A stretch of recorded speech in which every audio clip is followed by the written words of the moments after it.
Wednesday on Your View. Welcome to the show. I am Murayo Afolabi Brown. As always, I have the ladies with me. Hello, Nima Akashatziviri. How are you doing? Fine. Good to see you. I was happy to see my mom yesterday. Oh, she came over. You went to go see her. My mom can't be coming around. So you go to see mommy. She said she's been missing me and my children since before the 25th of December last year. And I just kept putting it away till yesterday. And it was a lot of emotions. Shouting, crying, eating anyhow. So many sugars down my system now. Well, it was worth it. I got home around 6:30. The roads are free. It's beautiful driving around Lagos now. I went all the way to Obasanjo Bridge, Ikola. Yesterday, and I went home again. As it went round, and it didn't really matter. Traffic is really light. Everybody has traveled. Maybe they'll be back soon. This weekend, everybody will come home. It's an hour, 30 minutes. Please stay where you are. If you can. It's free and beautiful. Yeah. How you doing, Mariam? I'm Love fine. the purple dress. Thank you. Thank you. Very Alaja-like dress. Yes, when I wore it, I just remembered that you had asked that I should hand it over to you. You didn't. Don't worry, after this wear, it goes to you. So yesterday was my sister's birthday. Then I had my two younger sisters coming. Yesterday was a surprise. My mom too was crying yesterday. We had cake. Just happy. Yes, happy. We hadn't seen Jane in nearly 7 years. What? She's in Canada. And, Sarah had been away for about 3 years. But, it was good. Me? Yeah, it's good to So, see oh them. my gosh. So your mom would have been emotional yesterday. She was quite emotional, but it's just good to have them around. Did you capture the moment, My brother did. Nice. He did. That moment's always good. It was a huge surprise for my mom and my sister yesterday. Cool, So we had a good time. Hey, how you doing, Biajilu? I'm grateful to God, though. I had a terrifying dream last night. I woke up in the middle of the night and I just had to pray. So I saw this long-lost friend who we haven't kept in touch since we left the universities. And, she was upset with me. So when I went to her and I asked her what happened, she said I abandoned her. She was going through things. In fact, we hugged. I was crying in the dream? Yes, I was crying in the dream. So I'm using this to make a shout out to anybody who can trace her. I can't trace her right now. Her name is Toju. Toju, the parents used to be in Asaba, Delta State. They were our church members, the Church of Jesus Christ of Latter-day Saints. I can't remember. It's been long. I can't remember the surname right now. And she had 2 elder brothers, 1 elder sister. She was the last child at the time. And she went to University of Benin. Told you, University of Benin. Your parents used to stay in Asaba. I don't know if they're still there. The Church of Jesus Christ of Latter-day Saints. Anybody who can find her, just tell her that her friend BC is looking for her. Like, I really felt like she needed help, and I don't know what's going on with her. What if she's lounging in some rich guy? It doesn't matter. I just want to hear her voice. It could be mean something. There's that connection. Maybe connection. She's missed her friends. Yeah, it's very possible. Or just maybe it's someone else that you need to be better behaved towards. That's right beside you. I won't have to you don't interpret my dream. They're making this about them now. See, friends, making it about them. I beg, let's go on a break. Let's go on a short break. And we return. Before we go, gratitude. Today is day 3, and I'm grateful for my husband. He always makes it to day 3, and I realized. Odogu. My Odogu. And I realized that the number 3 is a number for harmony. I love you, darling. I can't say much now. There's no harmonizing. Go to Asia. All these your stars are not this thing. This is where the Indian movie should have just kicked off. Then all of us just Honestly, we need to brand that thing for you. I just say, okay, I need astrology. I don't know what happens to my voice. It just happened. Yesterday I was coughing a bit, and this morning the voice just disappeared. It's a matter, right? Oh, you need to find ginger. I'm drunk all the day. I'm drinking everything, Jerry. You just keep drinking until it goes. Let's go on a short break. When we return, we'll look at the front pages of the papers. Stay with us. We'll be right back.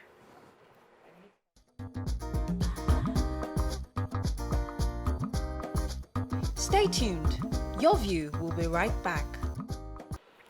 Okay, we're going to start with the nation. 17 billion naira cash. EFCC detains social investment scheme coordinator.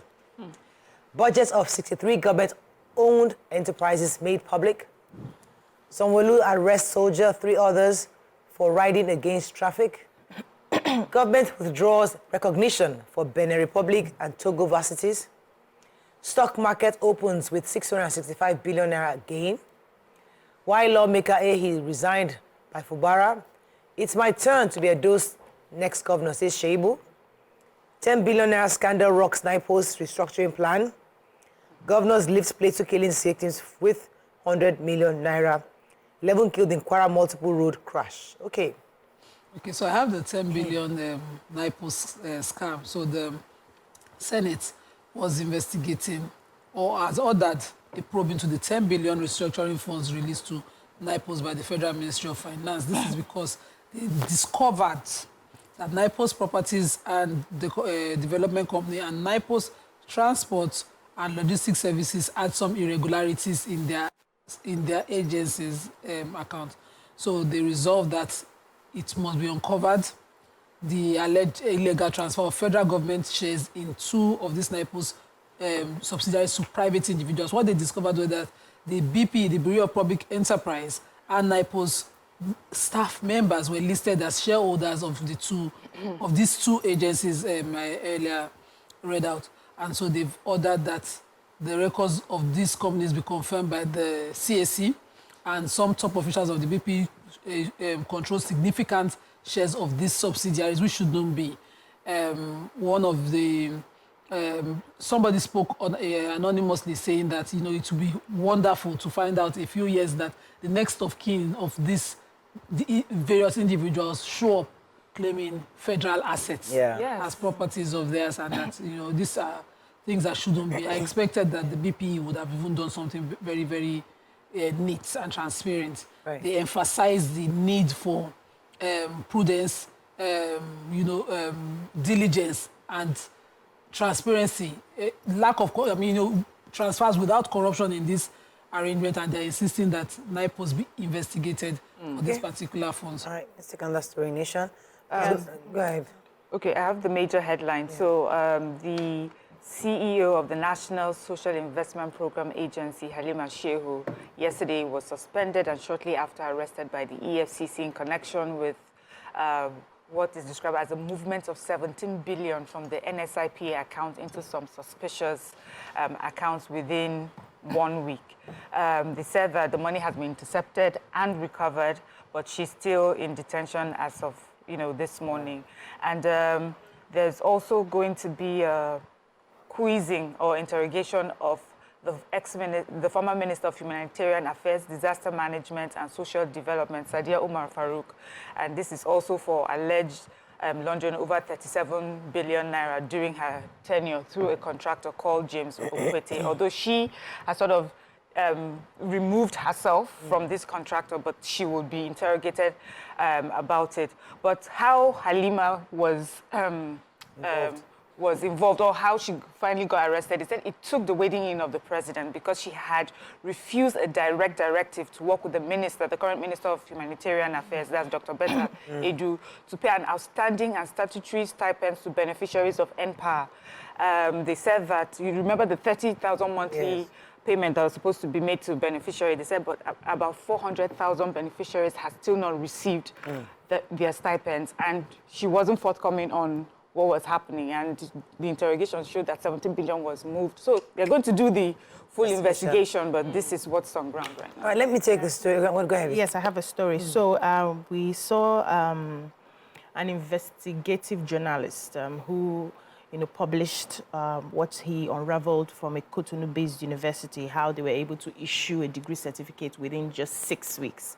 And afterwards, I also saw that report online. And afterwards, the federal government announced the suspension of evaluation and accreditation of degree certificates from neighboring Benin Republic and Togo. And he said, they said in a statement yesterday in Abuja by Augustina Obilo-Duru, on behalf of the Director of Press and Public Relations in the Federal Ministry of Education, the federal government, also frowned at how, Nigerians or other people are going about getting fake certificates using dubious means in these universities. And he said they also commended the investigative journalist for the work that he had done.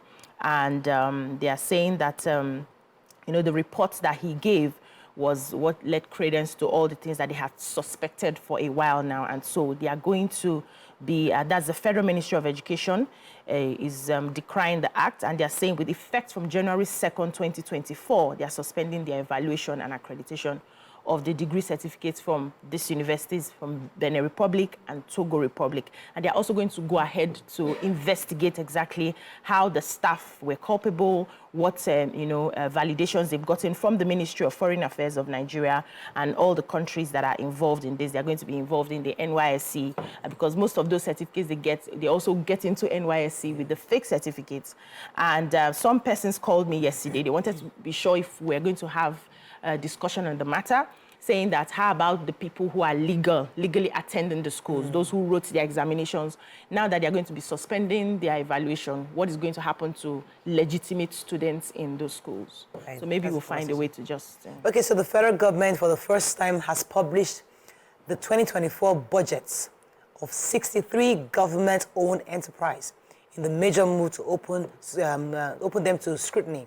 According to the report, the first time government would ever publicly make available the income and expenditure profiles of the GOCs. Civil society, anti-corruption groups, and citizens' rights advocates yesterday hailed the decision to publish the budget estimates as an unprecedented, first-of-its-kind step to increase transparency and accountability. And specifically, the spokesperson for budget herself, Nancy Odimegu, commended the government for the unprecedented step towards transparency, as it was the first time the government would be acceding to public clamor for insight into the budgets of major agencies and enterprises of government. Okay, moving on quickly now to the Punch. NNPCL marketers clash over subsidy operators peg petrol at 1,200 naira to the litre. 5 die in Japanese aircraft collision as earthquake kills 50. Sanwo-Olu orders arrest of soldier riding one way. Talks ongoing for Kano's release, says Deputy Speaker. Plateau killing similar to Rwanda genocide, says North Central governors. Fake degrees, FG shots 18 foreign varsity campuses. Beneficiaries protest as banks begin COVID-19 loan recovery. And CBN bars crypto bank account operators from cash withdrawal.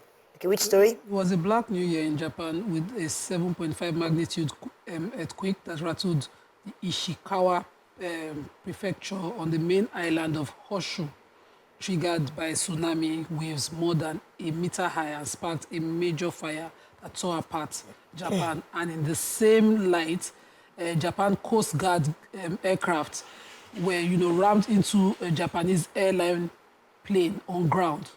And that, led to a fire. Although 379, fortunately, 379 passengers on that craft were saved, but the 5 crew members of the smaller Coast Guard plane died. And they lost about 50 people from the earthquake itself that happened. So it's just a lot of bad news happening over there. It's really sad. Okay, Richard, I think we should go to a quick break. Okay. We come back, we continue with our review. Stay with us, we'll be right back.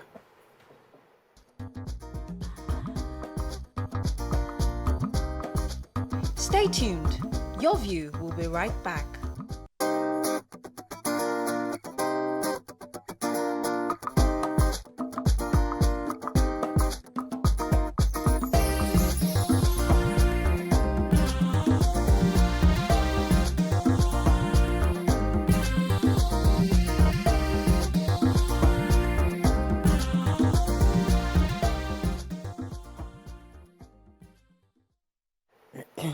Thanks for staying with us. We're still reviewing Punch. You have a story? Yes, I have a story. Commercial banks, they say, have commenced a massive recovery of the loan disbursed to Nigerians to cushion the economic impact of the coronavirus pandemic. And several beneficiaries were shocked to see money disappearing from their accounts. According to the story, they said the loan was disbursed to household and micro, small and medium enterprises affected by the COVID-19 pandemic by the Central Bank of Nigeria through the commercial banks in 2021. And the fund was managed by Nisal Microfinance Bank. They said they received thousands of applications charged at 5% with a moratorium, which lasted till February 28, 2021. So some beneficiaries spoke to the correspondents in Punch, and they said they were surprised that money was deducted from their different bank accounts. A customer was the one who identified herself as Auntie Yinka. She said that the commercial bank allegedly took 750,000 from her account and the account operated by her son, and that she was only supposed to receive 200,000 naira COVID-19 grant. And, you know, he said when it happened, she quickly called the people who handled it for her because she had to send her BVN. So first of all, she froze her account. She felt they were fraudsters. By the time she got to the account bank, they were asking her if she had collected any form of loan for COVID-19. And she said it was not a loan, that they were told it was a grant. And she was supposed to get 200,000 naira, that she didn't even see the money in her account. She didn't spend the money. That she kept asking the people who did the processing for her, because there were people who collected their BVNs to handle the processing, and they did not say anything about the money. So she was shocked that 750 was lifted from her account and that of her son. Other customers also are complaining about the same thing. But I think there was a report here where Nisa was saying that they were told beforehand that it was a loan and not a grant. And they had some forms that they gave to them to fill if you were interested in getting that loan, which they would still recover at the end of the day. But some customers are saying they did not feel anything. It was just some people coming to say, we'll process it for you. And then the money is just disappearing. It should not be hard to find. If there's paperwork, yes, they need to find that corruption paperwork. eats into our system, and it's so sad when there's an initiative to help people, but we then sabotage it ourselves. This is not it's really, really flawed. So I have a story as well in the Punch, and it's the governors in the 6 North Central states on Tuesday. They went to visit the Plateau State government commiseration with what happened the Christmas Eve attacks. And so the chairman of the North Central Governors Forum and governor of Nasarawa State, Abdullahi Sule, said that the Plateau State killing should not be tagged herder-farmer clashes, but rather what is happening in Plateau State is similar to what happened in Rwanda with the killing of about 800,000 members of the Tutsi minority group. He said that they all that were gathered there, the governors, had been to Rwanda and had spoken, you know, with the Rwandan president, who said that what it took for them to move from there is got everyone involved and found the root cause of what that attack, situation was about, and that's what needs to be done here. He says it's not about Fulanis or herder-farmer crisis, it's about criminalities and a few people who are taking advantage of this situation, and so a lot of work has to be done, and he also prayed for the governor to have the courage to be able to pursue, you know, that path. And of course, you know, referred to the fact that Plateau State is not as a state of peace, but, you know, that's not what we're seeing anymore. They said that just the previous administration, they had gone for another condolence visit because of an attack like this. It seems to be ongoing. Really sad. So the Deputy Speaker of the House of Representatives, Benjamin Kalu, has said efforts are ongoing to secure the release of the leader of the separatist indigenous people of Biafra, Mr. Nnamdi Kanu. He was speaking at a radio station where he was criticizing the sit-at-home that was ongoing, and according to him, he said that he was advising Southeast youth to stop forthwith the sit-at-home directive of IPOB, noting that it was scaring many investors away from the region, and that they need to show and demonstrate peace in that area. He said we can't put all our programs on social media. Nobody wants my brother. Nnamdi Kanu is our brother. We can't have him in prison. We're working on the ground to ensure he's released and putting together a strategy. It's not about violence. You can't coerce government. It has never worked in the past, and it won't work now. That we must use peace and wisdom to quench the issues of violence we have and get Nnamdi Kanu released. Moving on quickly now to Daily Sun. Southern Middle Belt leaders rise against terrorists. PDP sinks deeper over internal wranglings.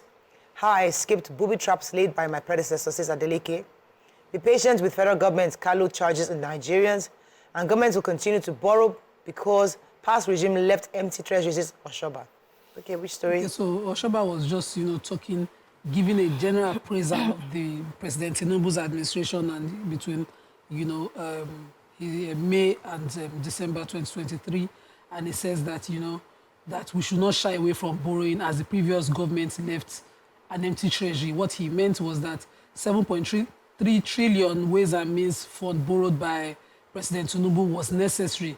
He said when treasury is empty, when the previous administration was borrowing as well. So he said a treasury empty was handed over to the previous administration, and they also had to do a lot of borrowing to pay salaries and, you know, to do a lot of things. So this administration, of course, will not come in and fetch into it. They would have to borrow, but borrowing will not last forever. That it will, over time, it will be a thing of the past. He said also this cash hoarding thing, the president has stated that he would sign an executive order to encourage Nigerians to bring out cash and so that we don't continue hoarding. He then went on to talk about the Plateau killings. He says, yes, that, you know, nobody would hear, no Nigerian would hear about the Plateau killings and they would not weep, and that he was with the president on Christmas Day and he felt the pain of the president about the Plateau killing. But the criticism that the president did not go immediately to Plateau is expected because it's part of opposition business. So when they were ACN, they too put that kind of pressure on the president. So the Labour Party candidate visiting Plateau is not new. It's something that, you know, encourages robust conversations around these kind of things. He went on and on about a lot of things that this administration has done and addressed them. He said this hardship and the fuel subsidy as well are going things of the past. He said he didn't expect the president to assume office May 29 when there was no allocation for subsidy from that year's 2023 budget, and not say that there will be removal of subsidy immediately, because of course there was no allocation for him to take over office and pay it. And so he removed it immediately, but that this easing into it and all the conversations around it will finally get somewhere. Just generally appraising the administration. More on Plateau State and the condolence visits that's happening. So we have the governors of the North Central region again, and they've expressed their willingness to work as a united front. They made a donation of 100 million to the state, to the victims of this massacre. We also have former Senate President David Mark, who's urged the president that, you know, this means with this attack, it shows that the government has to look critically into the architecture of the security on ground so that we can better handle issues like this. Then the Plateau State chapter of the Jamaat Nasir Islam yesterday also visited the governor and commiserated with him. The chairman, who is also the emir of Wase, Alhaji Mohammed Haruna, described the incident as unfortunate. He says that you're fully aware there are Muslims living in Plateau State and that they felt that with this development, it was important to come and show their love, concern, and prayer, support, and suggestion on the way forward. They said that this sort of, you know, this is beyond a religious event. This affects everyone in the state, and so they are giving their support. And also that we should be more careful. Like when the state receives signals of things that are about to happen, or warnings, we should take them more seriously so that it does not get to this point. Okay, moving on now to Vanguard. Tinubu's New Year address, no specific strategies to tackle challenges, says LCCI. Yuletide, controversy over federal government's 50% transport cut. 11 dead as one abducted as Boko Haram terrorists invade Chibok communities. FG suspends accreditation of degree certificates from Benin Republic and Togo. And killings in Middle Belt threatening Nigeria's existence.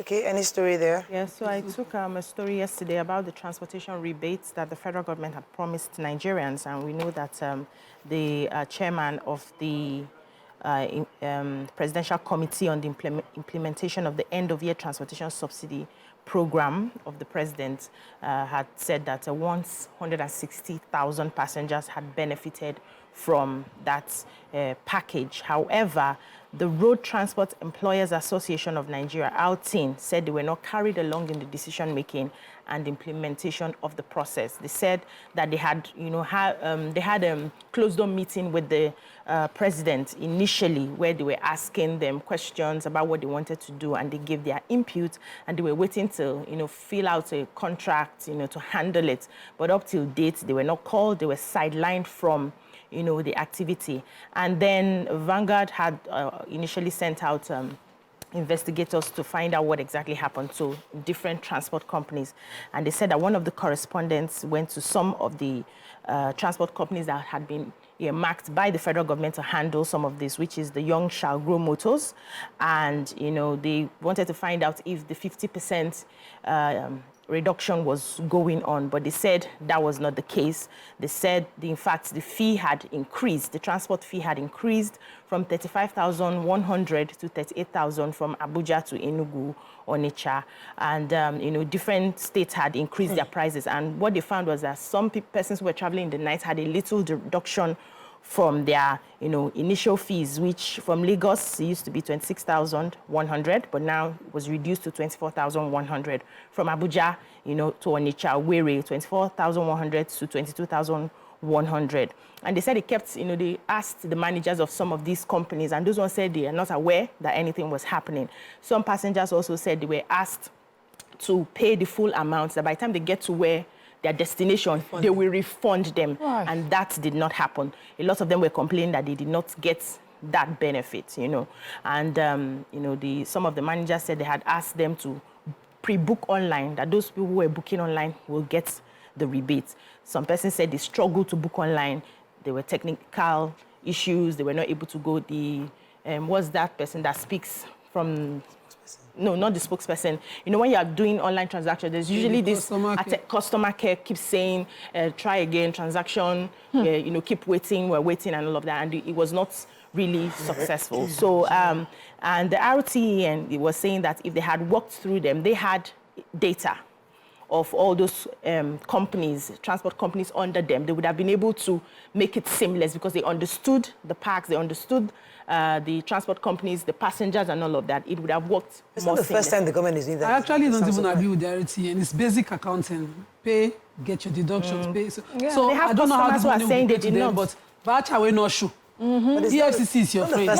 No. The issues are really deep. There's plenty, but the thing is, because of Nigerians, corruption, we'll always look for different places to channel the money towards. It's So simple, as you said. Governments are not angels. They've done their own bit. We, the Nigerians, people, now do your have part. to do your part. Or make sure that your citizens benefit from what they've done. That's all we can take on Front Page Review. When we come back, we want our hot topic of today. Stay with us. We'll be right back.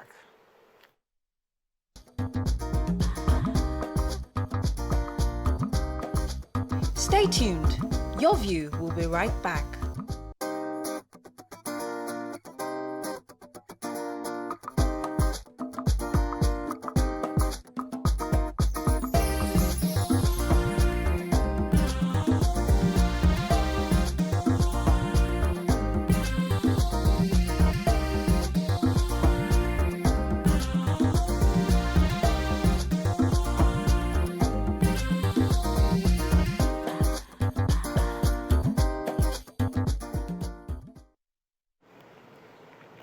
Thanks for staying with us. Yesterday, there was a viral video of Governor of Lagos State, Babajide, Sanwo-Olu, who ordered the arrest of a man riding motorbikes against traffic. There are several, about 3 or 4 of them. The governor was on his way to the Ojo campus of Lagos State University for the inauguration of the Femi Gbajabiamila Conference Centre when the incident occurred. While plying the Lagos-Badagry Expressway in convoy, he encountered the motorcyclists and immediately ordered their arrest. The video showed many of the riders and passengers abandoning their motorcycles and fleeing as the governor's security operatives gave a chase. Now, what are your thoughts on this? Because I'd like to probably just show the clip so that we can discuss it. Because it's not just in this incident. This has happened so many times, not just even motorbikes, even government officials, politicians, police officers, some of them always taking one way for one reason. And even regular Nigerian citizens, once they see that there's no last mile, they take one way. What are your thoughts, especially in this situation? Call us on the numbers on your screen, 081 076 1679 0902 for 163 440. You can also tweet to us at TVC Entertainment using the hashtag YourView on TVC. We'd like to hear your tweets. So, a lot of people said, this reminded me of Asha last time. I said, let me just apologize. I was not around in able to receive the governor. Yesterday, but thank you. This is too much. This is a menace on that road. Just this morning, because I leave the house when it's still dark, and we're on a traffic. I didn't know there was a one-way traffic facing my car. Yes. And the moment the car before me escaped into the front of the container truck by my side, I almost rammed into a quicker driver, fully loaded with bus, doing one way to the park. He could have just gotten on Old Ojo Road and got to the park.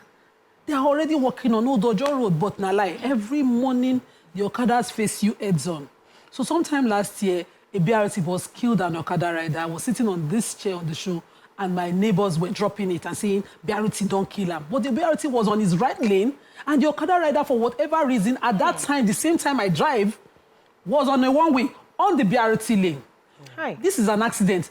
My father always says accidents happen because you don't prepare. Accidents, people say it's an accident. There's also blame on an accident in safety, health, and all of that, because he was a firefighter. And you see these things happening all the time. This morning, if I ramped into that keke driver, I won't be able to get to work. Yes, yeah. I don't keep person and you go here. Yes, sir. But he was on a full one-way, and it was still dark. We were just using our car lights to drive. The accidents are always happening, and they're avoidable. The roads now, yes, they are longer. If I have to turn and I miss the trade fair turning, I have to go all the way to Yanoba to turn. But I do the drive. I want to reach house. I don't want to be carried home.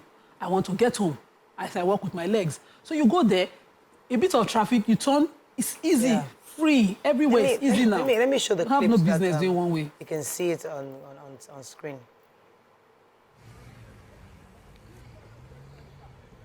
Put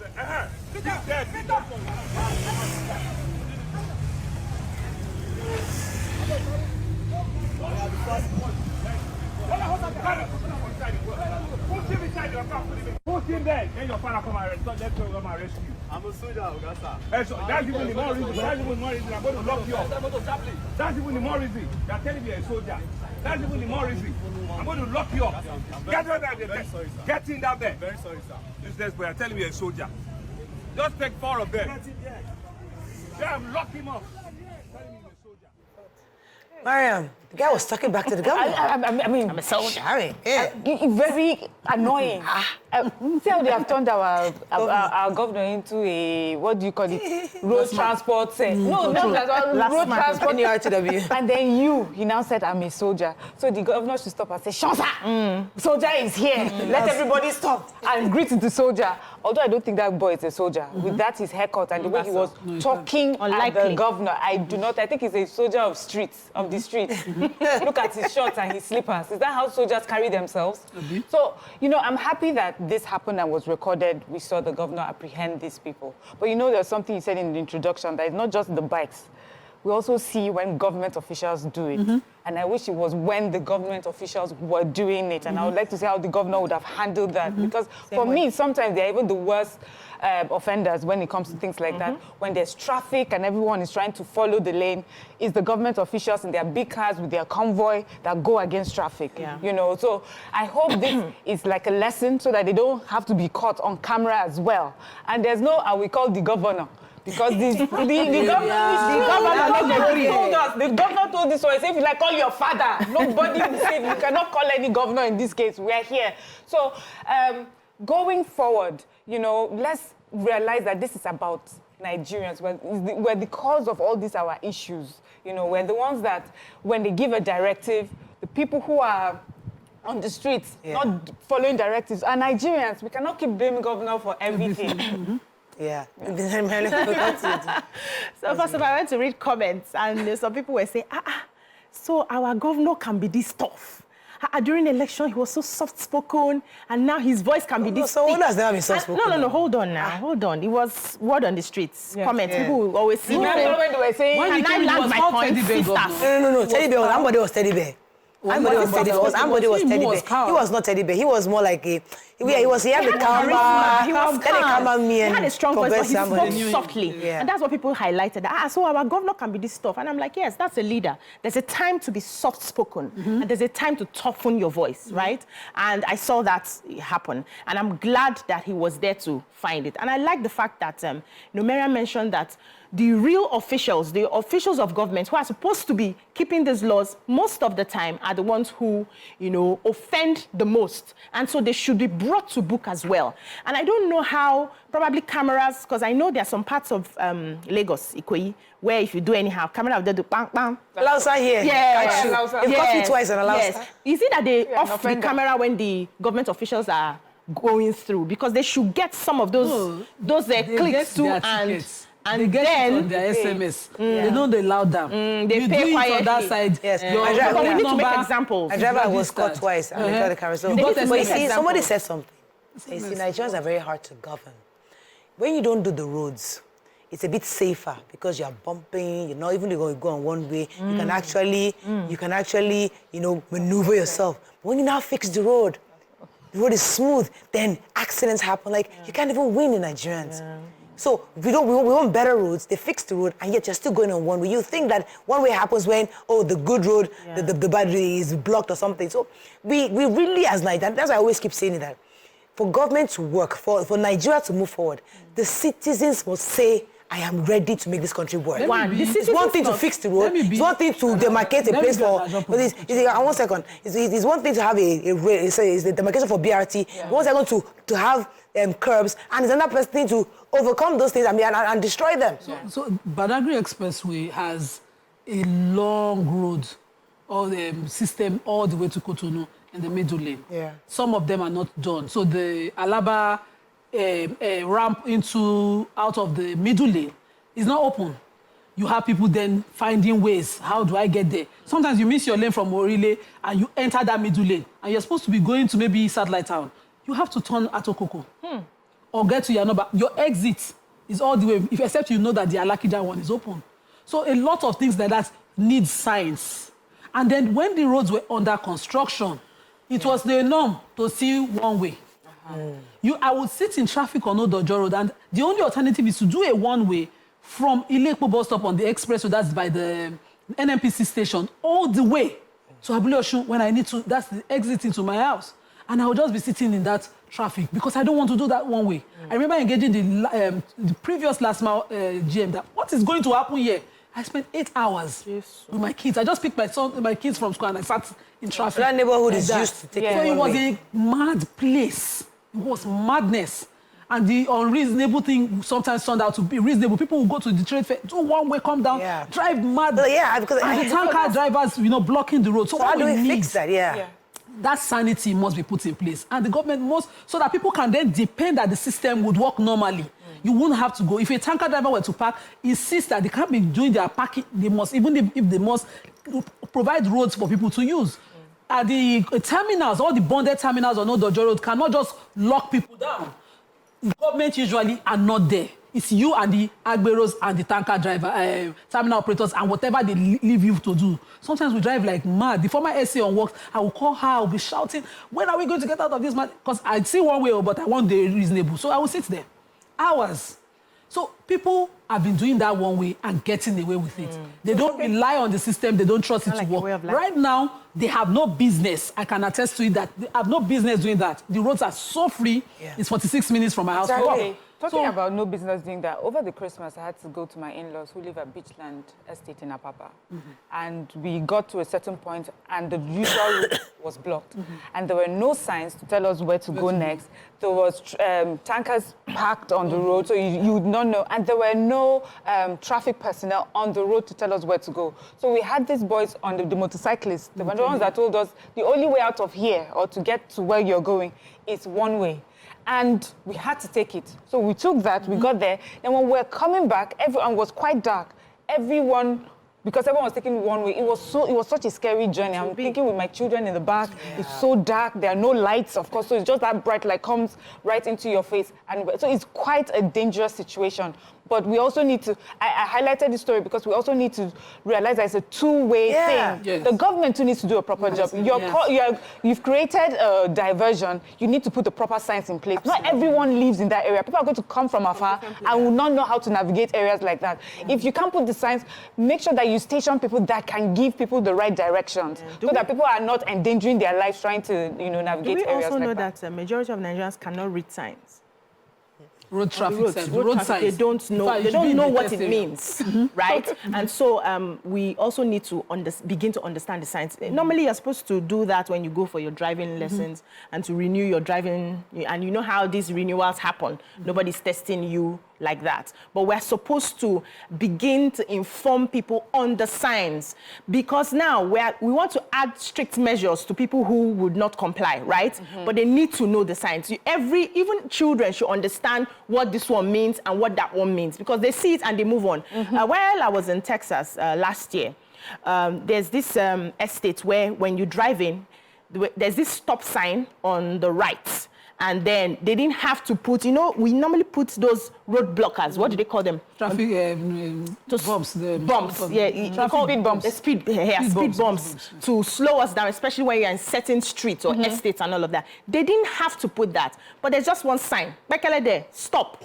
And for every time I pass there, whether I was in a taxi or my sister was driving me, once we get there, she stops or the taxi stops. And I'm wondering, if they put this sign like this without the speed bumps, nobody will stop in Nigeria because we don't pay attention to signs. We don't see the signs. We don't pay attention to our environment. We don't know how to read the signs. Come the next day and the speed bump has been they've removed it. And even when it's there, they will not pay attention. Nobody would stop. So we as Nigerians also need to educate ourselves. While the government is doing what they can to ensure that everybody can identify. If you are going to be driving in Lagos, you must know the meaning of certain signs so that you can obey the signs. And then they put the signs there and put people to help for direction. All right, let's go on a short break. When we come back, we'll take some tweets. Stay with us. We'll be right back.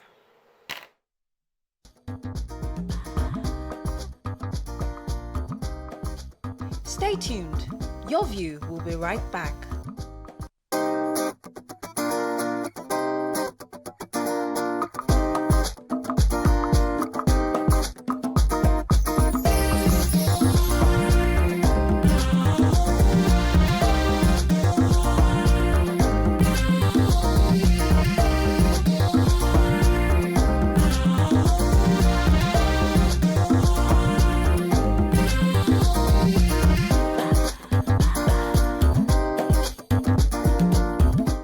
Thanks for staying with us. We're still discussing the incident that happened with the governor, and I'm going to open our phone lines to call, get Nigerians to call us 081-0764-1679,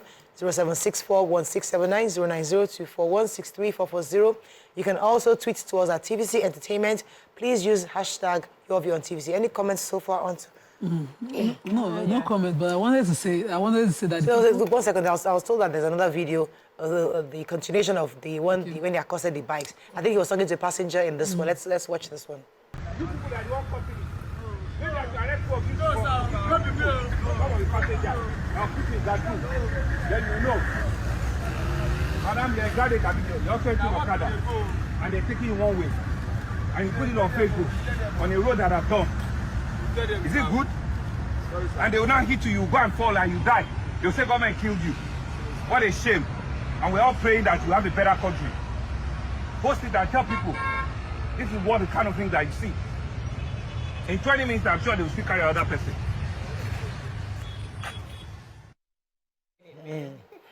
He's mad. He wasn't having it. Nigerians are frustrated. Yeah, man. So you too, as neat as you are, Yeah, so patronize bikes. Even me, as I'm sitting here, I'm feeling guilty. Because I've done it a few times. We all do. I mean, most Nigerians do. But see, it's important for us to see things like this as we reflect on it. Because all of us are guilty somehow. Yes. Yes, they didn't catch us today, but it could be us tomorrow. For dirty. People, for one reason or the other, we take one way, for one reason or the other. So we need to understand that, listen, one person cannot be trying to fix, and we're trying to take advantage. This fella's philosophy about how leadership must trickle down.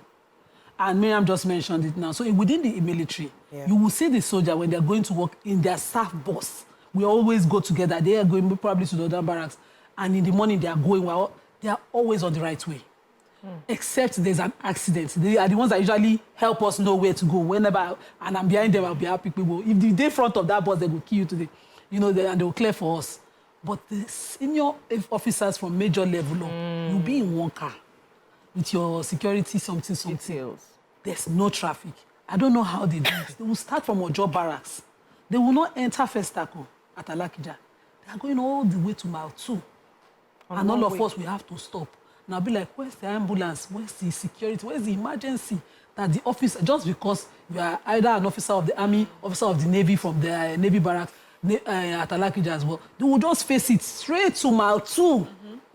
Before they exit. And imagine the distance. Move away fast enough. They want to harass you. They hold something like this. So all of us will just, me, I don't even bother again. I will just park. Since they are here, life of Commissioner Osheni, I used to just park, even if it's the banks.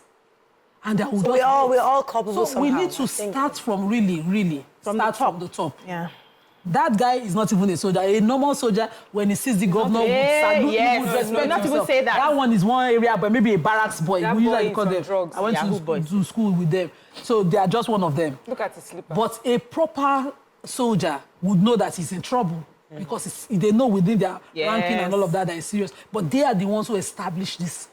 So when we say from the top, I think that also means all the various agencies of government must play, because it's one thing to say, for example, now the federal government is saying, oh, renewed hope. President was saying renewed. Legislature, we don't know how if they are renewed. If they are renewing or not. Judiciary, we don't know if they are renewing. Police, DSS, Nigerians, we don't know if they are renewing. So one person is then screaming renewed hope. And then was like, make I steal my own first before you renew anything. But the point is that we all must align with the vision. If the government is here fixing roads, and you are now using the road to take one way, it's a problem. So, as I said, it's motorcycle we've cut today. But Nigerians, big jeeps, pass one way too. Yeah, so there was a journalist that happened recently. I also like that the heads would have to do a meeting. You know, sometimes when people are not used to certain laws, you need to keep reminding them of these laws, right? Everybody you can't just tell somebody to do something and then move on. No, we're not, I'm not saying babysit. I'm talking about the non-Nigerians, I'm talking about the leaders now that are culpable in most of these things. They should have a meeting where the governor or the president still insists that this is what we are going to be held accountable for our behavior. And I will hold you accountable for your behavior. If you are caught by mistake, I am dismissing you. So that we don't have pockets of agencies feeling, after all, I'm a major, after all, I'm in a big position, we'll always find a way to sort ourselves. You hold that meeting and reminded, I'm going to be all out for Nigerians and I'm going to be all out for you because they are supposed to be looking at you, you are supposed to be modeling for them. So that if tomorrow the governor catches maybe somebody with like a commissioner or, you know, a minister or so, and they are, you know, shamed publicly and they are punished, maybe suspended or dismissed, every other person will know that we're not playing now. These laws need to be enforced. We cannot just be tough on Nigerians and then, you know, use a very soft hand for the leaders who are supposed to be modeling for Nigerians. So it's not a general Nigerian matter now, for the leaders. I would like to know where these people were taken to. Okay, one second. Yakub is holding for a minute. Yakub, Dr. Moon, go ahead, please. Yeah, good morning. Happy New Year. Happy New Year to you. Yeah, thank you very much. It is very, very good for Lagosians that we have action governors. We have action governors. Because watching this, I think that was annoyed and mad at that guy. Surely that guy is not a military. He was just trying to use that word to like escape, but he can't escape that because government mentioned that people not, or even though it was court and then prosecuted before it's supposed to be. But Moreno, do you know what? The government can be able to say this. Why? Why? Because the road is filled. Because the road is filled. And then I'm very sure my Governor Sanwo-Olu can never say the same thing when we are talking about Lagos-Badagry Expressway. You know why? From Nigeria down to E4, you don't pass the right way. You have to take one way from Ahmadiyya down to E4. And then Morayo, I've been a witness almost 3 or 4 times. But people took the one way from Ahmadiyya down to E4 sometimes. I can't hear you, Yakub. It's really unclear. Sorry about that. But you see, I think somebody said it earlier about detours or some clear signages. It was very clear. Yeah. Yes, even though you might not understand the languages, there's some places you go to, once you see there are signs. The sign is to help and direct you. So government should also ensure that these signs are very visible. It's about effectiveness. So sometimes the roads are supposed to be free and clear. An accident happens suddenly and backs up a lot of traffic. And then you don't see an official to come in immediately and help people know where to go. People will sit there, robberies will happen, nothing will happen. So when you're resolving to self-help, of course, you go find your way, and you can't then be caught and arrested for finding your way. So one time, an accident had happened at Alakija, we were all on traffic, and when we started to back up, last time I was catching us, I just took a video and said, in fact, one that happened at Consent, I took a picture of the federal safety guys in front, catching cars and checking, while the accident was backing up from Consent all the way to Igomu.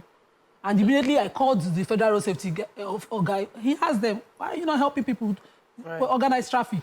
And they were like, hey, we didn't know. But you had passed us in that traffic and left us there, sitting helpless. So government officials must, do their work I effectively. was going to talk earlier about what happens to the offenders that have been arrested. I just hope it's not just to lock them up, and then after a few days, let them go.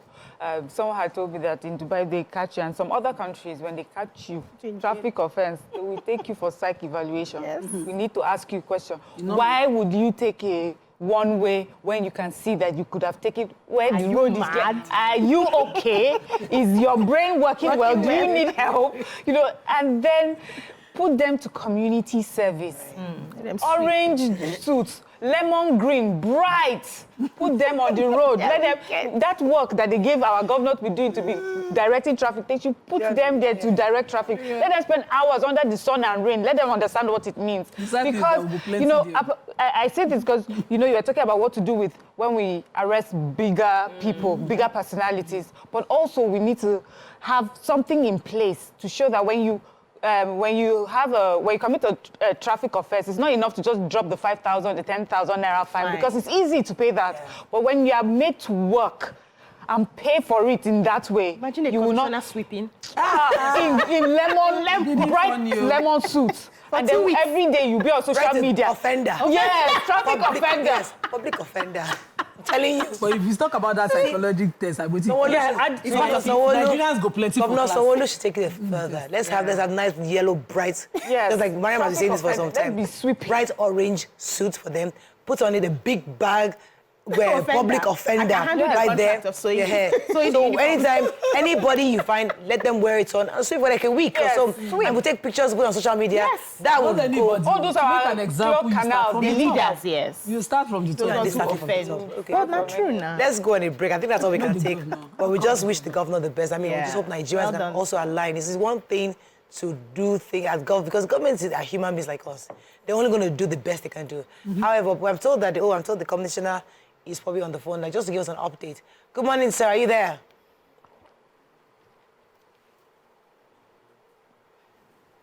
Okay, maybe we'll go on a short break. When I come back, I'll see if I can get the commissioner. Just give us an update on the arrests that were made. Stay with us. We'll be right back. Stay tuned. Your View will be right back.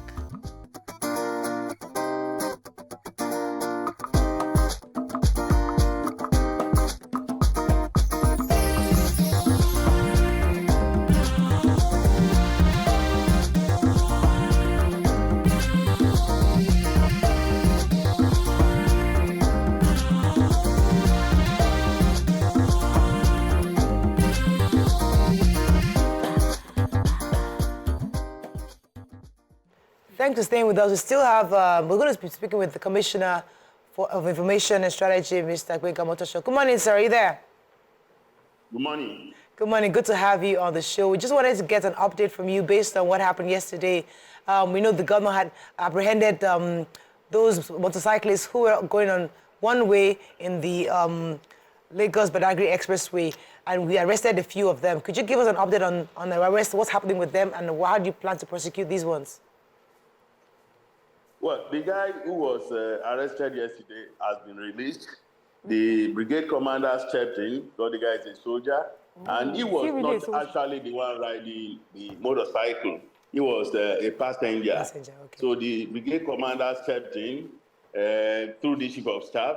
The chief of staff made a case for him with the governor, and the governor ordered his release with a very stern warning that whether you are riding Okada or you are a passenger, you are also culpable, because the government has said we do not want to see Okada on major highways and some roads in Lagos. So the guy has been released, but all the other motorcycles that were seized, they remain seized, and they are going to be crushed. So please confirm, it wasn't that it was on one way, it was that they were on the expressway.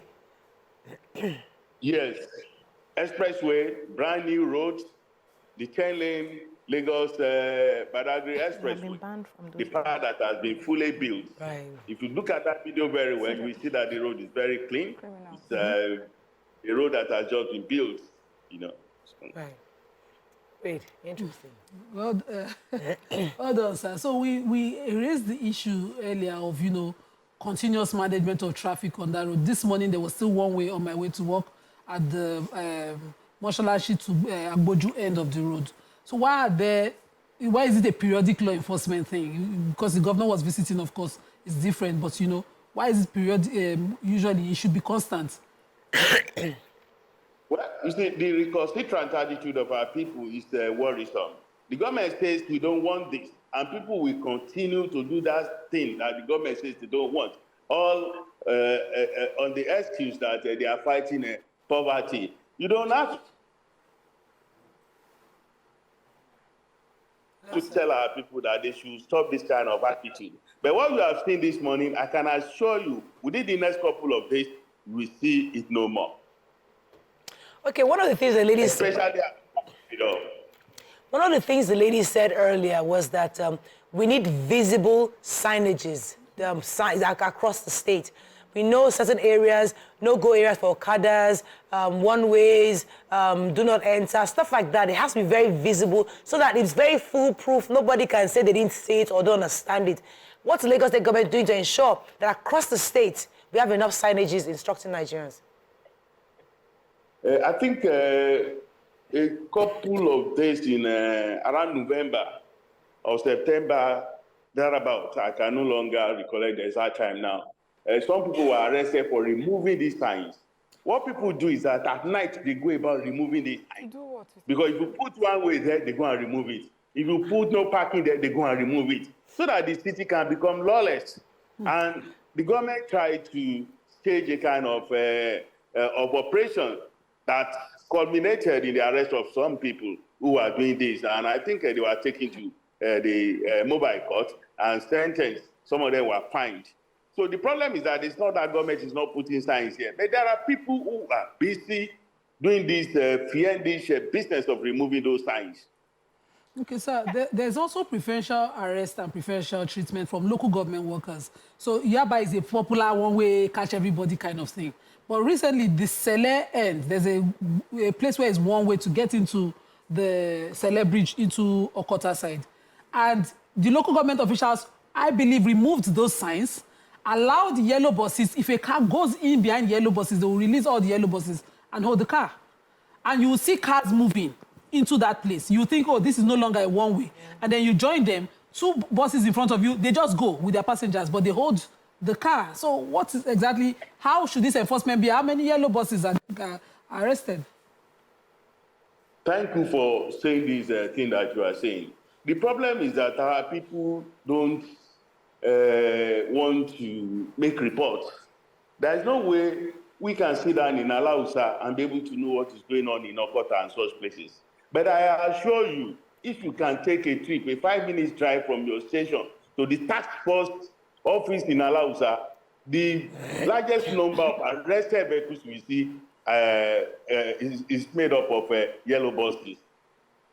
They arrest them, but this kind of place that you are talking about is because maybe they have been lucky that the task force has not visited the place because there has not been any complaint. And now that you are complaining about it, I will direct the attention of the task force. Please, particular attention to those people at the roundabout, local government officers who will say the buses should go and tell the car driver, give us something. Please, particular emphasis. All right, let me get some. Yeah, you know, when you know the problem, you would be able to think up solutions for the particular problem. And I'm happy that you know that it's some of the citizens that go removing those signs.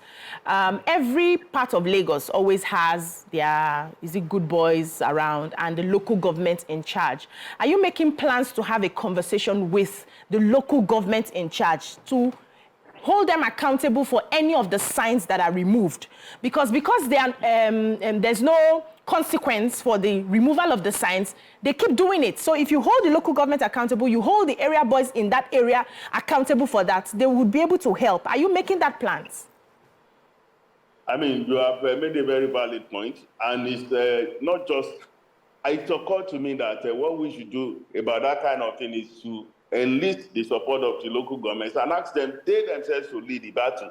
Anybody who in whose local government road signs that government made with money, taxpayers' money, such signs are being removed, the local government chairman will have to account for it. Yes. But don't forget that local governments are independent, but it is our duty to point attention to things that they need to do. It is very bad whether the good boys are doing it, whether the bad boys are doing it.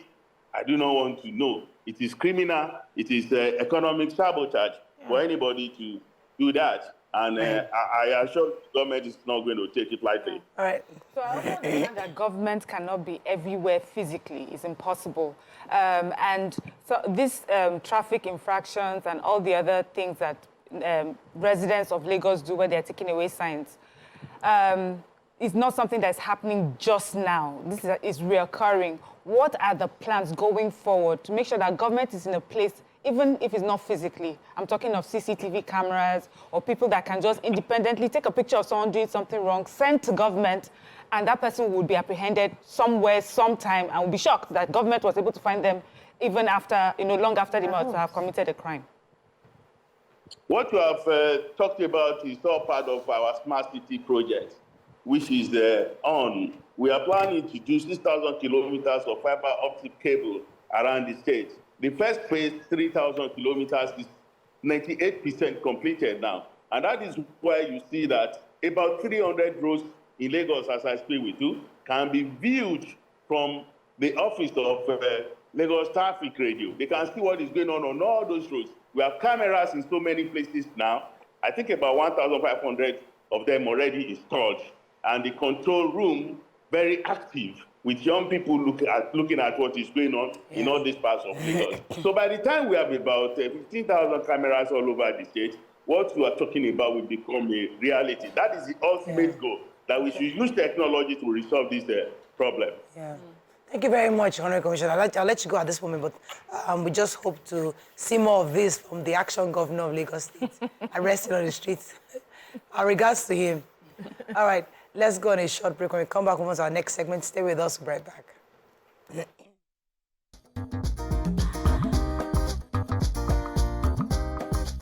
Stay tuned. Your View will be right back.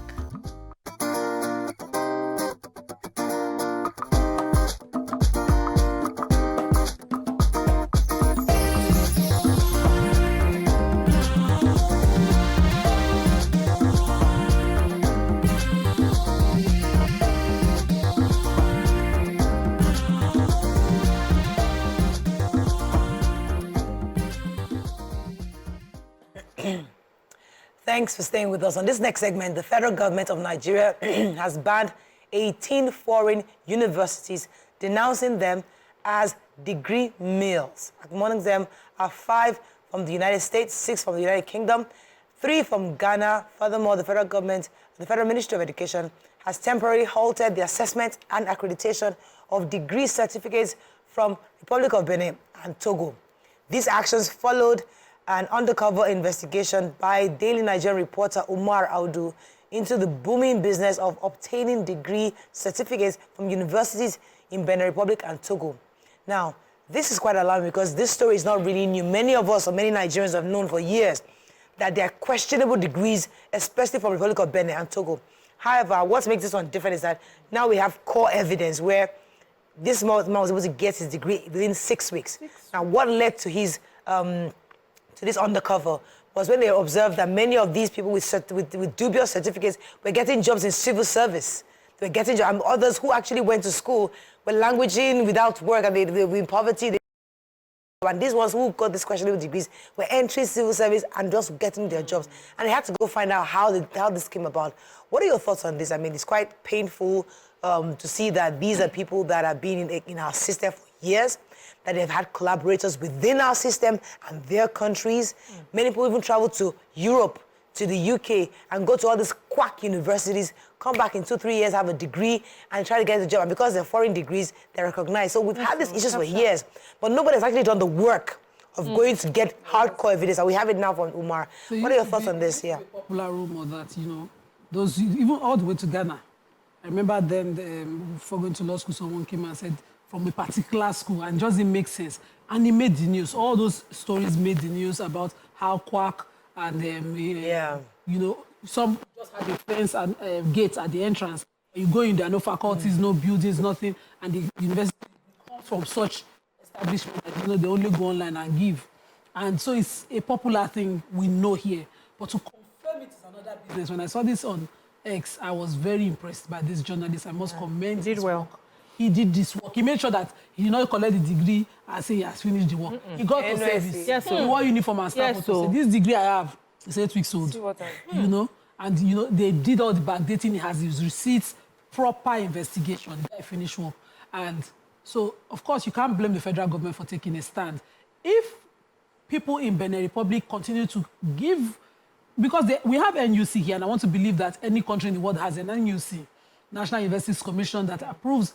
I remember when I was seeking all my options in Islamic law, I wanted to have a combined degree honors, and LASU just started an Islamic law department where we could take this on, and I was second set.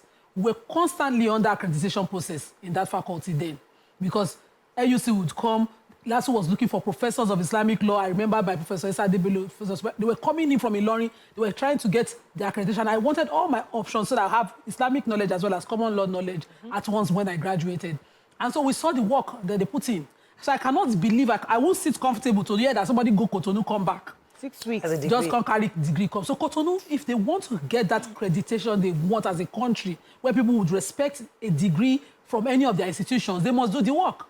You cannot just sell land, one full 10-acre land, and continue to allow people to just put fences around it. Yeah. So there are also two types to this story, which is the ones that go and get a fake result, they are aware. And then for those that go to schools that are unaccredited, yes, and they are unaware that they haven't been accredited. So, you know, that is something we also need to look at, because quite recently I have met quite a couple of people who are thinking of sending their children to school in those countries, those particular 2 countries. And it seems like it's even more popular now. And, you know, I was having a conversation recently with someone, and I'm saying, please take the time to make sure that this particular school you're taking your child to, you know, it's an accredited school, and you don't end up a few years after graduation realizing that you have been scammed for all the 6 years or 4 years that your child spends there. And Nigerians that also know that these schools are, you know, fraud, and then you take your child there, what do you expect to come out of something like that in a few years? Because whether we like it or not, investigations will happen. When I used to work at a bank, we had worked for, you know, sometimes when you get the admission, when you get into the job, it takes a while for them to do the investigation. So you may have spent 6 months, 8 months thinking you are comfortable at the job, and then they come up with the investigation and realize that your certificate was fake. And it happened to a colleague at that time. Very popular colleague. Everybody liked this guy. And then we found out that the next day we just found out that he had fake results. And I remember I felt no empathy for him, because I had friends who had worked hard and were looking for jobs for years and they didn't get. And here are people with fake results just going up and down. So I'm happy these journalists did the good work of investigating and bringing it out. But we know, Nigerians know, parents that send their children there know, long before this journalist. And they say that there are Nigerians in these universities working in collaborations with those other people. Nigerians will go there and set up this camp and work. So it's all about us again.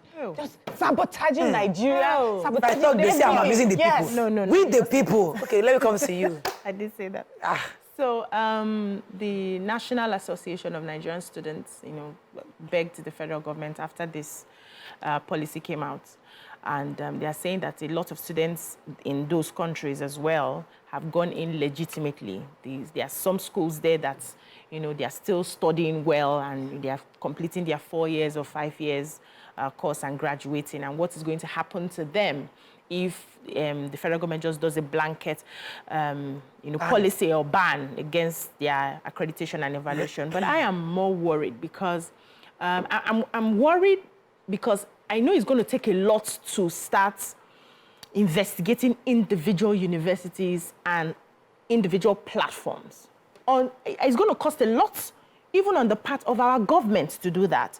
Because this particular, information that came out, the guy said that by the time he even checked in the platform, like, when you do something that's fake, there's no way it gets into the platform. So if you go confirming, you may find out that you are not recognized, your name is not there. But the name was there. It was in the system. So he can take that certificate anywhere and they will believe that is authentic. So as in the scam is deep. So now, definitely there will be collateral damage. there are students who this one is just their lot. They would be affected and they are legitimate. How do we help those students? But how are they legitimate? No. They went to the school, like you mentioned initially. They were doing their 4 years. Yes, they did not buy the certificate. Do you know and they did not know that it was not accredited. Yeah, we've had people who have been studying from countries in Ghana and all of that, and they come out and they're working today. And they did 4 years, 5 years. I get you, but I'm saying that it's still illegitimate. It's a fake university. They're not meant to be there. What this is going to say is that there are some legitimate schools, just as you have in the that will be caught in the export education. Now all of us, everybody want to go to school. So you are saying the school is legitimate? So the school is legitimately founded, but there's a racketeer within the system who does this. So what she's saying is protect those people that are legitimate. That business is not Nigeria's business. Education, wherever it sits in the world, can be an export. In export capacity, like we do in the UK. You bring a UK degree, I come from the UK.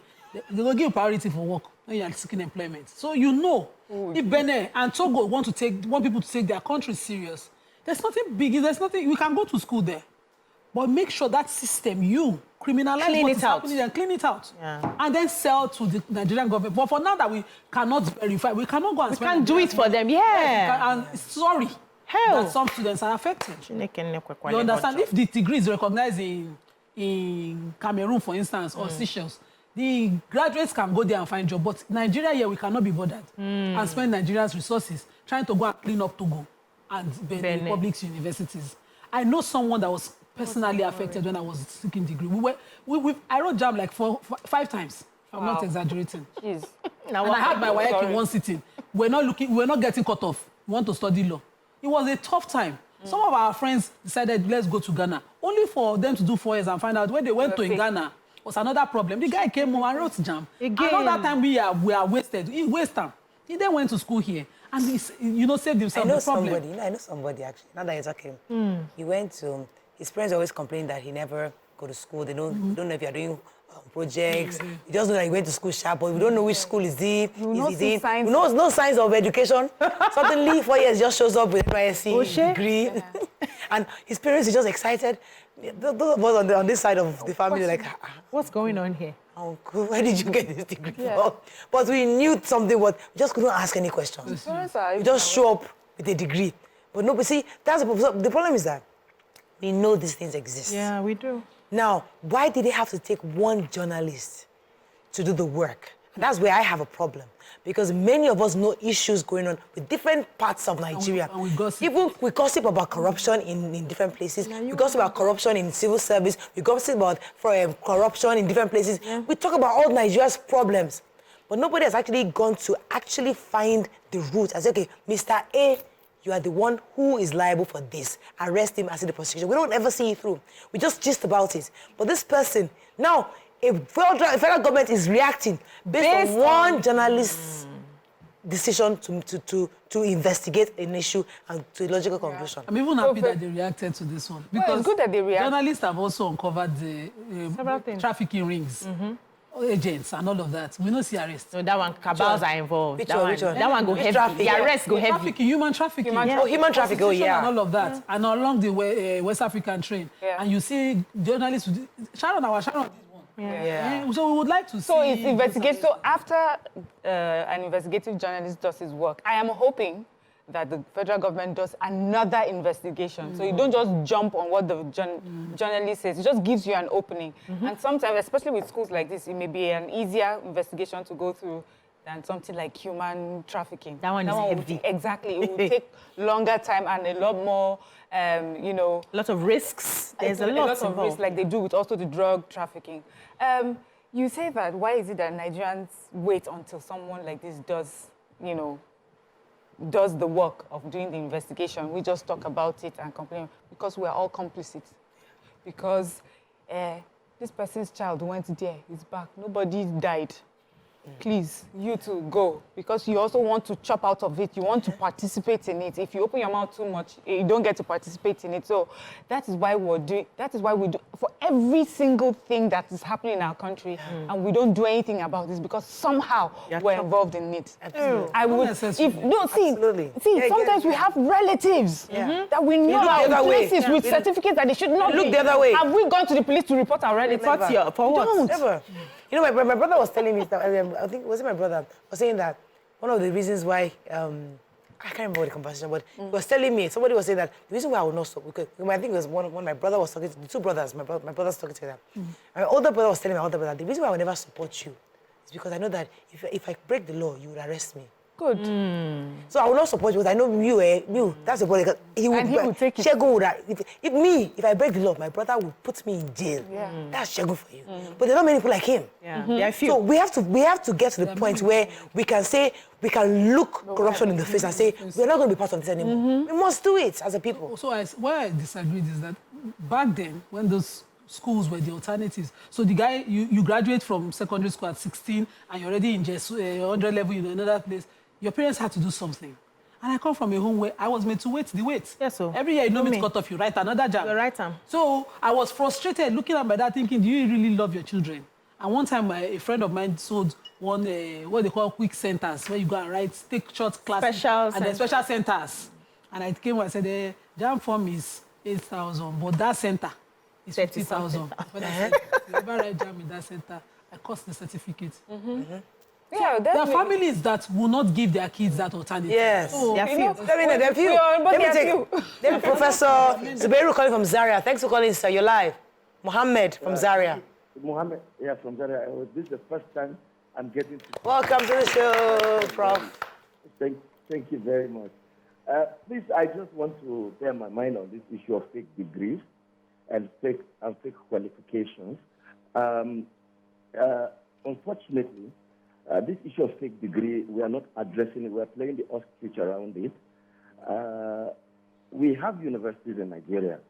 If we have good universities, our siblings, brothers and sisters and children do not have to necessarily go to other countries and obtain qualifications. In the past, foreign students, go to school with us here in Nigeria. I went to school with Pakistanis, with Indians, with British. In fact, in my secondary school days, I went to school with British, citizens. But today, our universities are mere shadows of their past. And this is because of bad policies and bad management of our educational system, And so we need to really wake up and repair our own system. Now, what would Benin and Togo offer that Nigeria cannot offer its citizens? Yeah.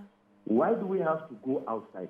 And the issue of fake degrees, most of these fake universities are known, and their names are published by a National University Commission. So you cannot say and pretend that you did not know and you went to Benin to study. It is not true. These fake universities are known, they are listed, and even if they are not listed, you will hear from other people. There's a method of verification to know whether these universities are fake or not. And so the government is even acting very lately. Yes. And please, I also want to bear my mind on this issue of ASU. Please, I want you to ask government.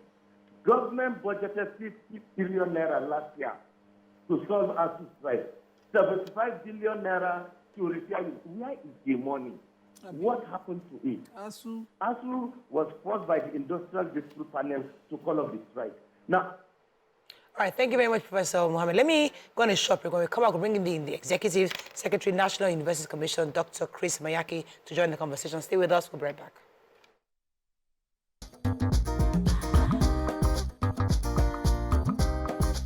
Stay tuned. Your View will be right back.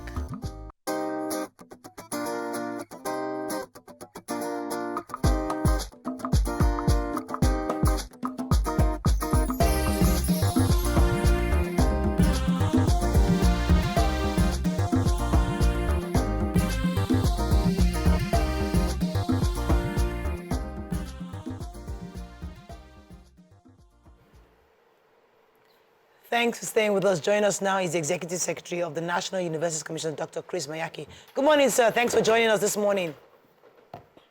Good morning. How are you? Good, good. So we'll be talking about the fact that certain universities from Republic of Benin and Togo, some of them have been banned because of the investigation by Umar Aldu on these fraudulent certificates by Nigerians. Could you give us an update, because we're hearing that these universities are being banned right now. Could you give us an update on exactly which universities, specific ones, have been banned certificates from Nigeria? All of them. Well, let me let me wish you a very happy, a very fulfilling, and a very prosperous new year.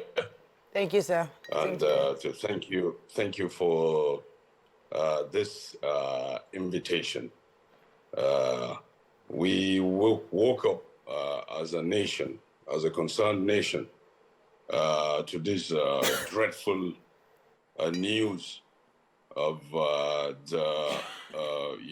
the continued, the persistent perpetration of illegality across our borders, and the matter is of concern to all stakeholders, to policymakers, to the Honorable Minister of Education, to the National University Commission, and to the global higher education community.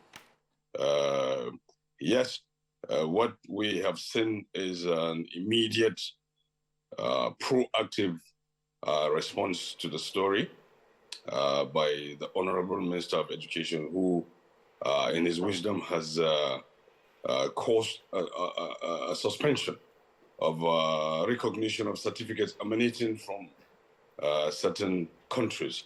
I underscore suspension because this is to allow,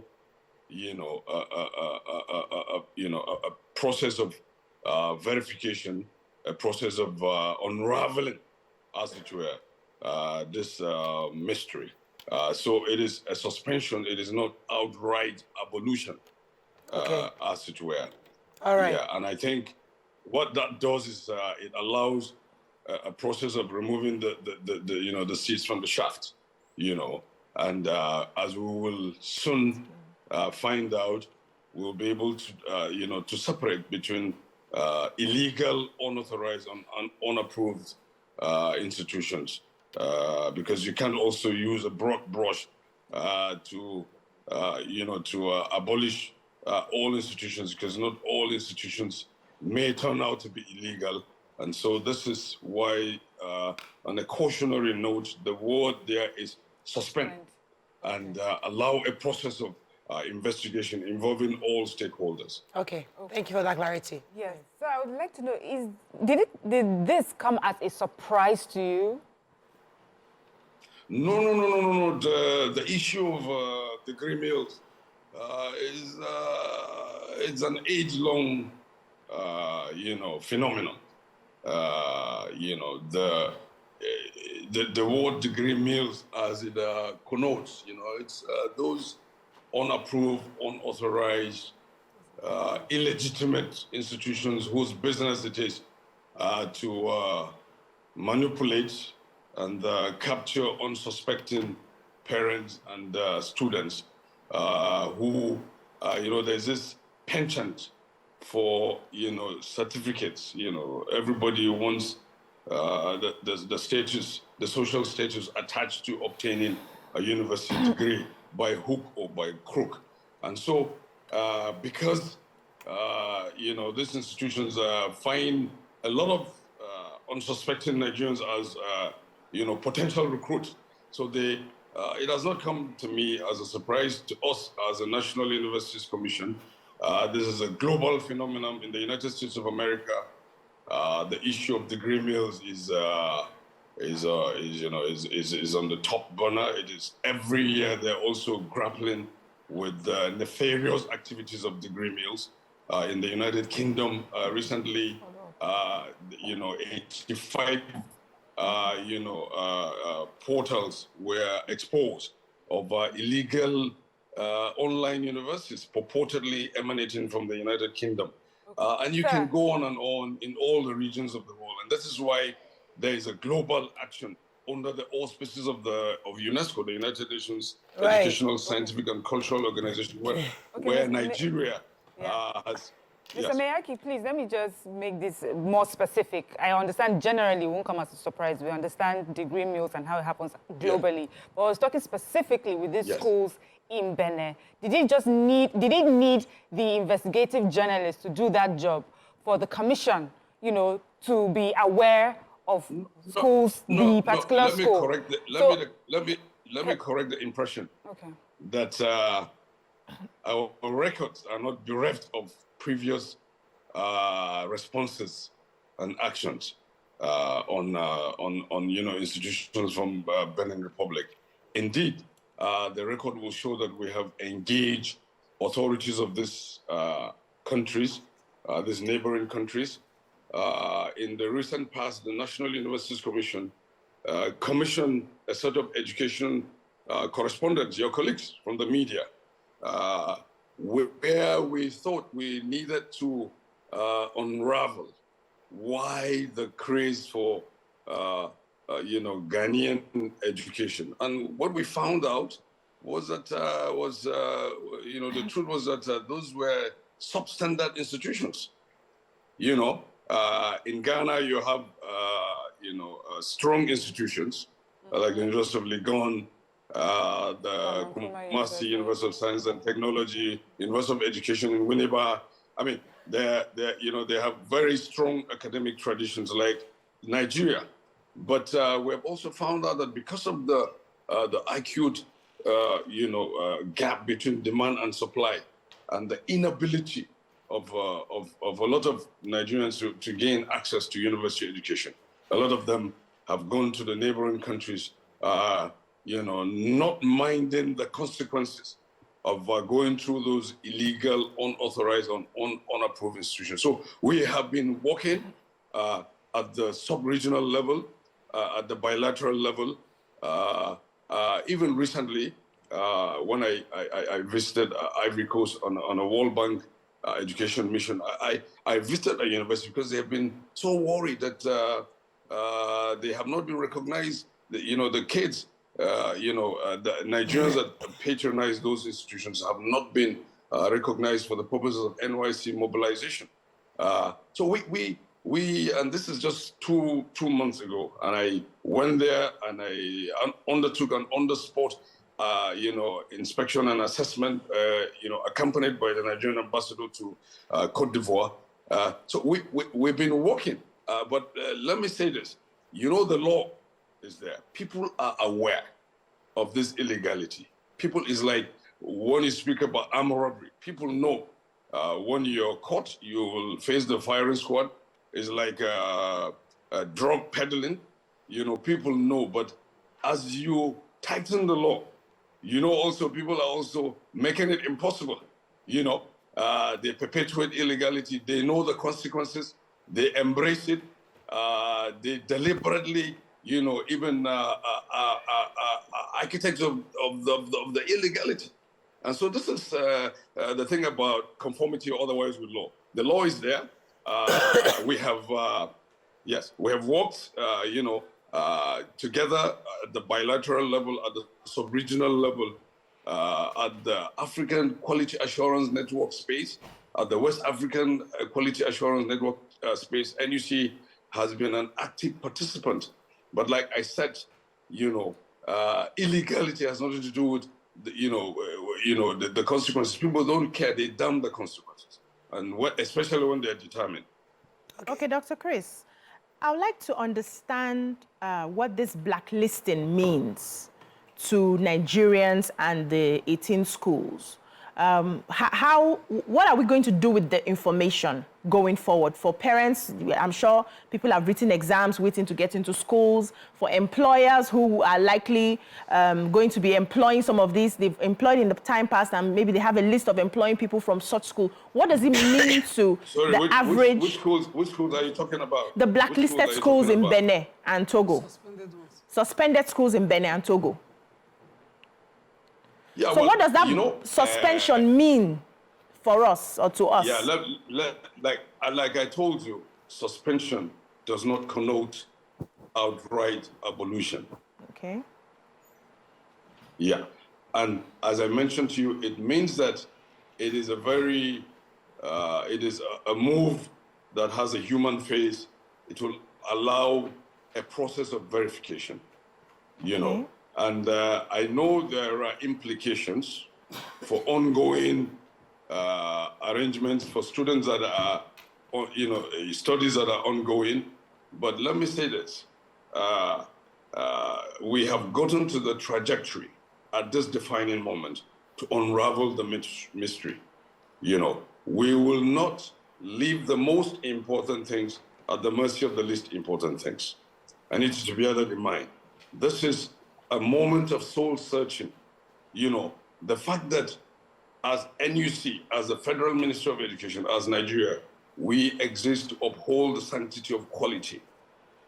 Any provision, whether it is within Nigeria or it is coming outside the shores of Nigeria, must be seen to be operating at full strength, must be seen to be of comparative standards. And I think it is fair on the federal government, you know, it is fair on the Federal Ministry of Education, it is fair that the National Universities Commission, you know, working in a multi-stakeholder, you know, collegiate, that we have gotten to that trajectory to get things done properly and right, for that matter.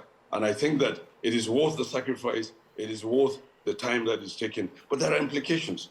And I'm sure by the time we put things off our back, we will bounce back, you know, as a university system, both at the national, at the sub-regional, and at the regional platform. May I ask, you know, because the civil service carry on periodic verification. Sometimes the what? Civil service carry on periodic verification of civil service workers. And sometime in the past, the science is something, is a research institute in Osho, they had this wahala with their head who was removed by the President Buhari's administration at the time for a certificate, a PhD certificate he got from a university in Cotonou as well. How would you advise the civil service clean up degree holders from these 18 institutions going forward?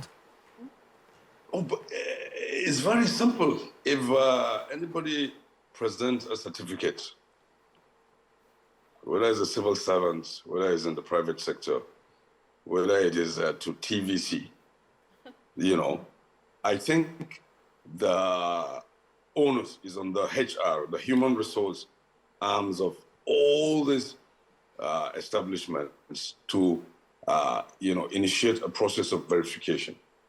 And the stepping stone is to refer to the competent authorities. You know, first and foremost, at the National Universities Commission, we have a list of approved universities.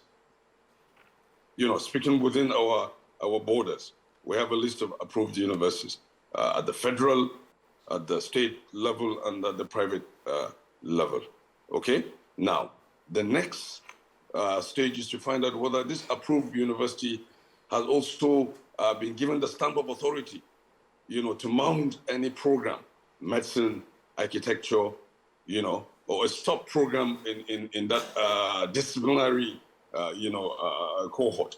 And it's very straightforward. The university authorities, they, you know, have, they have channels and the relevant arms that are there to respond, to answer queries, you know, to get back to employers of labor, you know, and it is very simple. The process is straightforward. You'll be able to, you know, unravel whether a certificate is illegal or it is fake. So there's nothing. It is a normal process. It's continuous. This is why universities exist. This is why the NUC exists. This is why regulatory agencies exist. And as I told you, the issue of certificate evaluation, the issue of recognition, the issue of comparative standards is a very serious business. All right, we have to wrap up now. And this is why we exist. Yeah. Thank you so much, Mr. Chris Mayaki, for joining us this morning. We appreciate your comments on this. I would just hope that those students who are legitimately in those schools at least are not affected by this suspension or interim suspension. That's all we can take on today's show. Hope we've learned a few things as we have. Have a great day. We'll see you tomorrow. Bye for now.